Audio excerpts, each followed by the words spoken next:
Folks, I received some leaked insider intel information that I want to share with you about a major U.S. supply chain corporation. Now, we've had experiences here recently with the railroad workers union strike, which was going to cause a $2 billion a day supply chain disruption if railroad workers were to strike. Although that was averted due to some swift action being taken by Congress and the current president of the United States, Mr. Biden, signing into law a new ruling that made it illegal for railroad workers to strike. We also saw instances of FedEx having their complications of layoffs, terminations, closures with FedEx Ground, and now moving on to FedEx Freight executing furloughs that will cause a disruption, folks. While the U.S. postal system has its nightmares continuously, this one here, folks, comes from UPS. And this is from a UPS insider working directly with the shipping company that has ties to Amazon. There are plans that UPS has in place to lay off weekend drivers according to their union reps. And the delivery company is looking to downsize for post-pandemic life. Now, this is alarming, to say the least. And folks, their plan is literally being exposed. And it's not just them. I have numerous that I want to go over and share with you guys. And I don't even think they're really trying to cover it up or hide it anymore.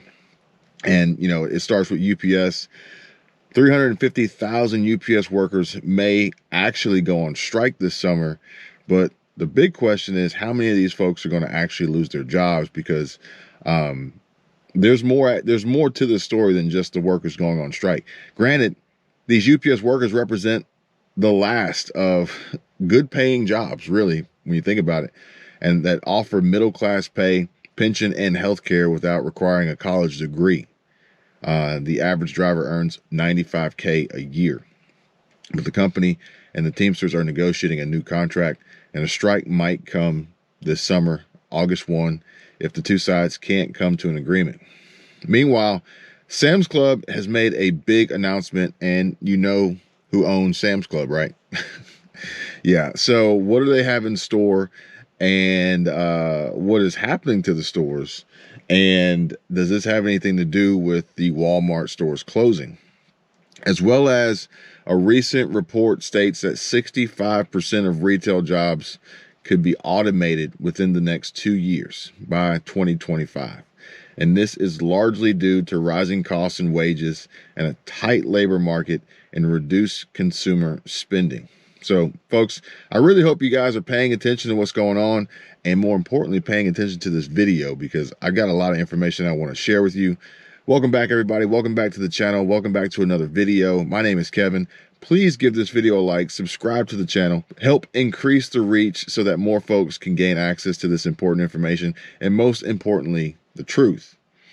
Now, folks, links in the description if you want opportunities on building wealth, starting side hustles, building passive income streams, and protecting your assets through diversified portfolio techniques that I myself use every single day. Now, I want to share with you this recent update from UPS about this potential strike and what this could mean for employment in general, our supply chains, the future of our economy, and, you know, most importantly, the money, your wallets, your income, your paychecks. So it says here that there's a potential strike looming.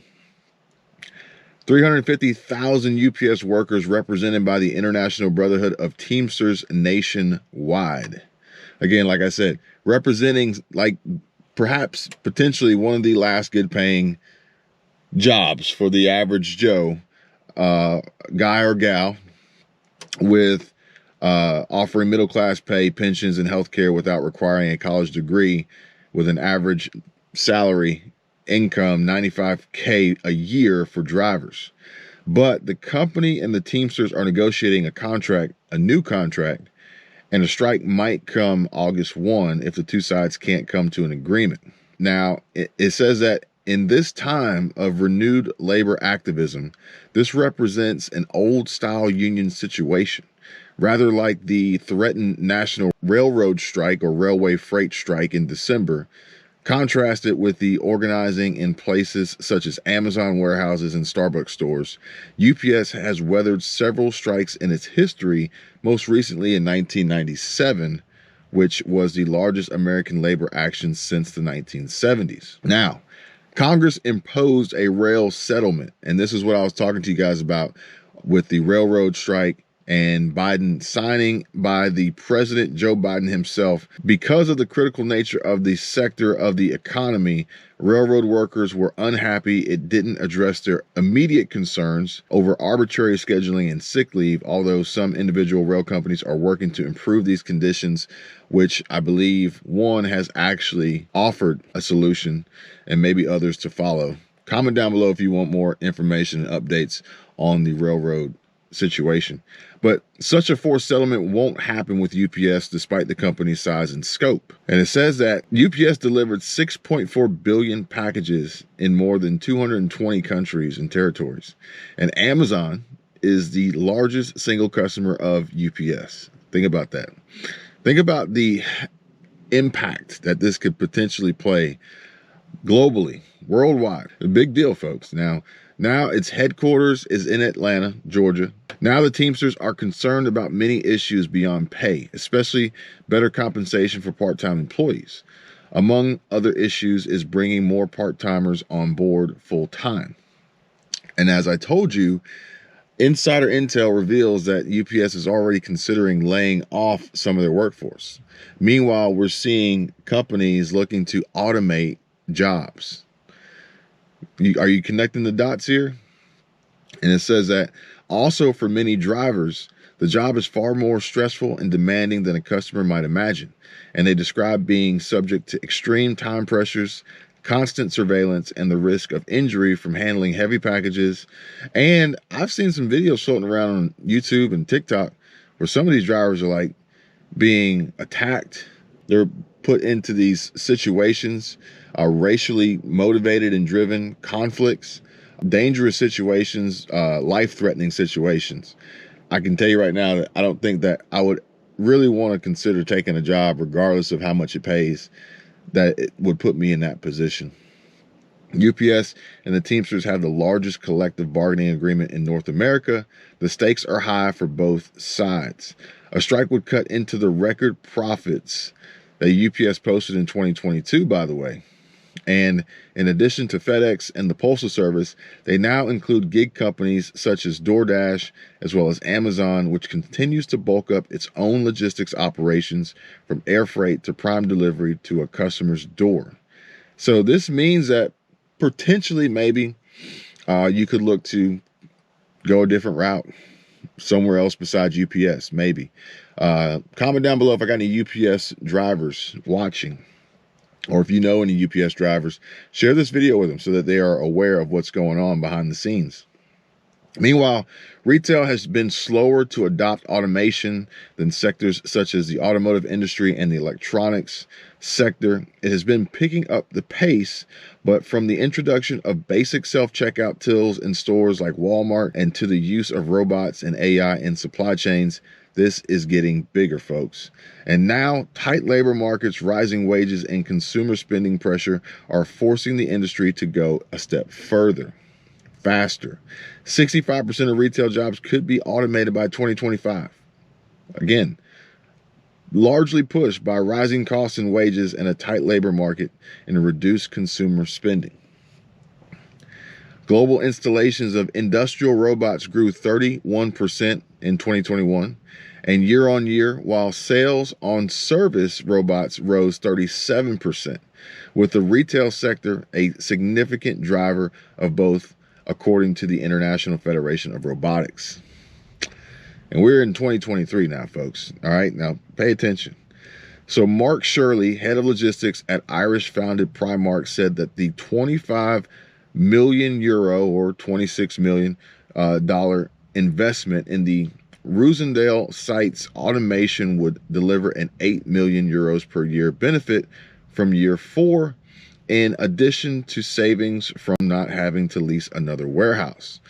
These are mathematical figures, dollars and cents, that the accountants, the number crunchers, the bean counters, the CEOs, the executives, the shareholders, the investors, the banks, they're all paying attention and looking at how do we reduce costs, lower overhead, and make more money. And folks, robotic AI automation and less human employees is the answer to that. But as I say that, they calculate the numbers on the savings, but I don't know if they calculate the numbers on the potential impact to consumer spending by the reduction and elimination of jobs and paychecks.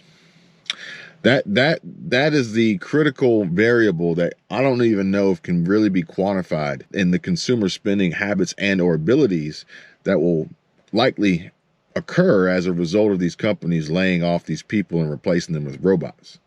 Now, he estimates that use of automated cranes rather than manual forklift trucks has increased the site's efficiency by 80%. So I would say if there's any possible way to try to prevent this from happening, people are going to have to step up their game and become more efficient than a robot, cause less problems. Good luck with that one. And and with that being said, I know that there's been instances where people are trying to do that, but their coworkers are not. And ultimately, your coworkers are going to lead to the demise and downfall of your employment. Now, crucially, the use of autonomous vehicles means that the company no longer has to compete with the extremely tight labor market and a challenge felt in many advanced economics. And this is not just isolated to one particular market, one business, one sector, one country. This is worldwide, folks. This is globally. And when you take the industry as a whole, people are moving that way to mitigate their labor risks. And the labor risks are, there's a lot of them. Obviously the safety component, workers' compensation and claims and injuries and deaths, as well as the risk of theft by way of the labor, as well as other lawsuits and claims that could be coming against these companies. And then, the negative publicity in the news and the added stress and burden and reduction of productivity through negotiations and labor talks and contract negotiations and union strikes.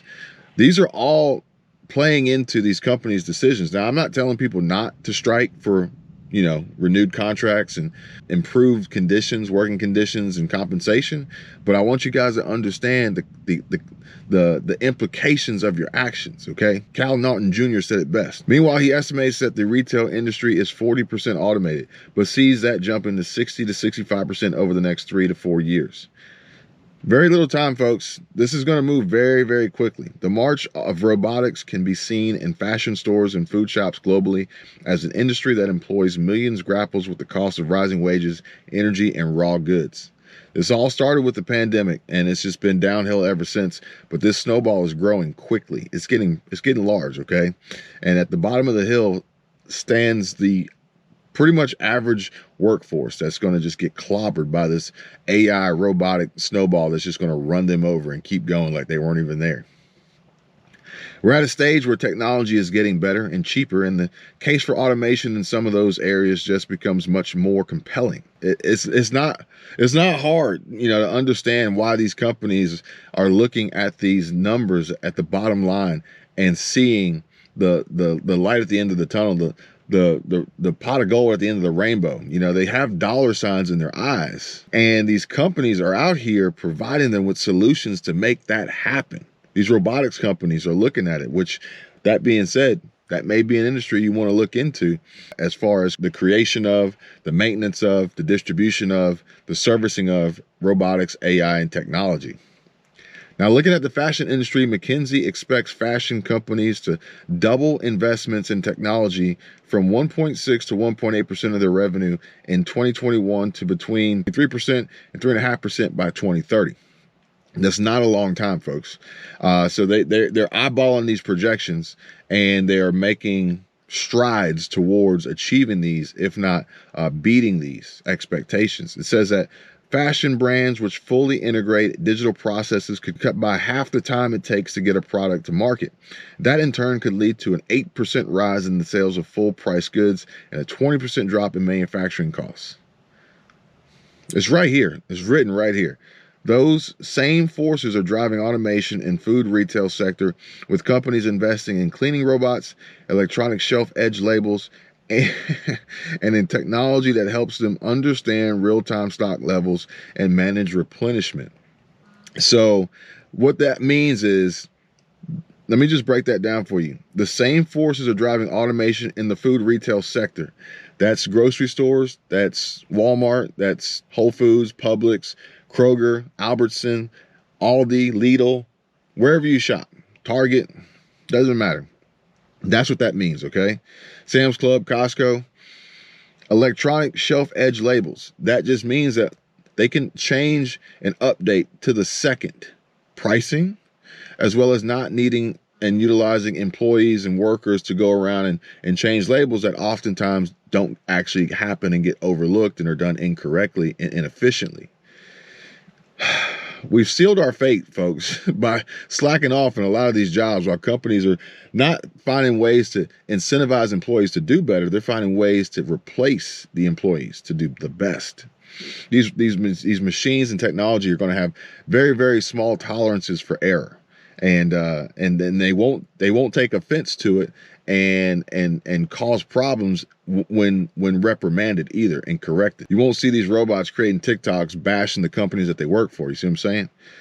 Additionally, technology that helps them understand real-time stock levels and manage replenishment. These are the robots and the droids that you see roaming the aisles with the cameras scanning.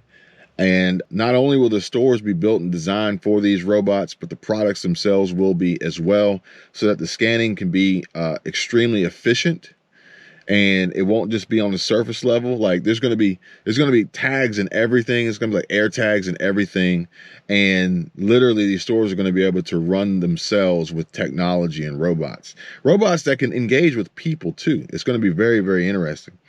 And at the Walmart-owned Sam's Club chain in the United States, almost 600 robots developed by Brian Corp both clean store floors and scan shelves to check stock levels and prices. There you go.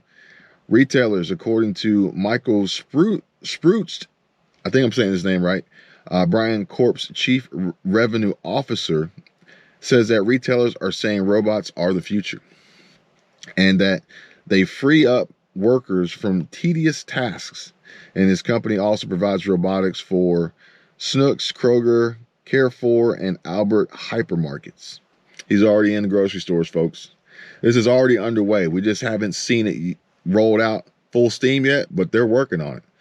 The renewed focus on automation provides opportunities for logistics groups, robotics firms, and the likes of Amazon. While it has grabbed headlines with stores using cameras to remove the need for a checkout till, its Amazon Web Services unit also worked with groups including Adidas and Zalando to quickly scale up popular products and drive sales.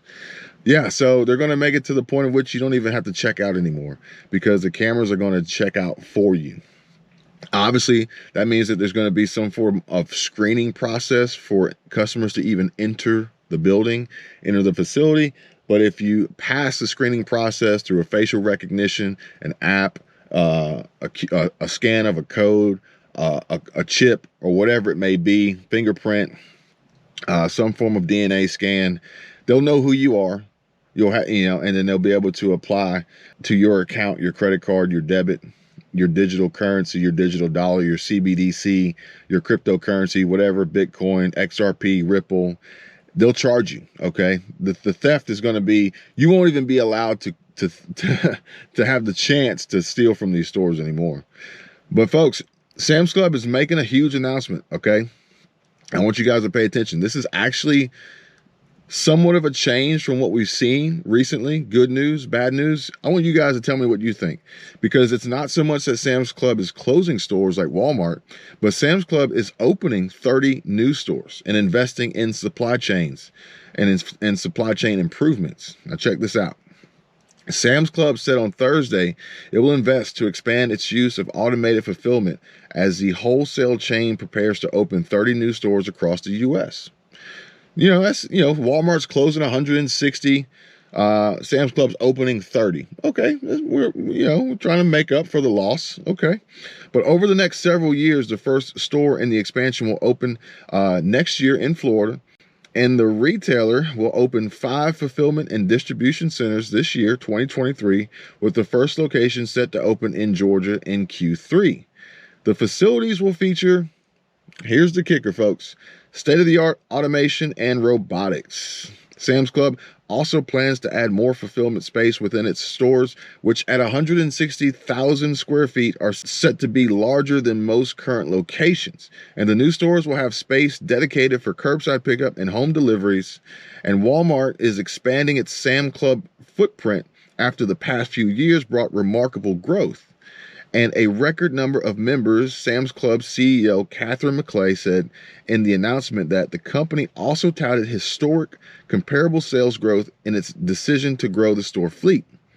And at the same time, the company is investing in modernizing its supply chain. Supply chain technology is at the center of Walmart's plans to expand omni-channel fulfillment and boost productivity within its stores, and the retail giant is bringing the same mindset to its Sam Club subsidiary.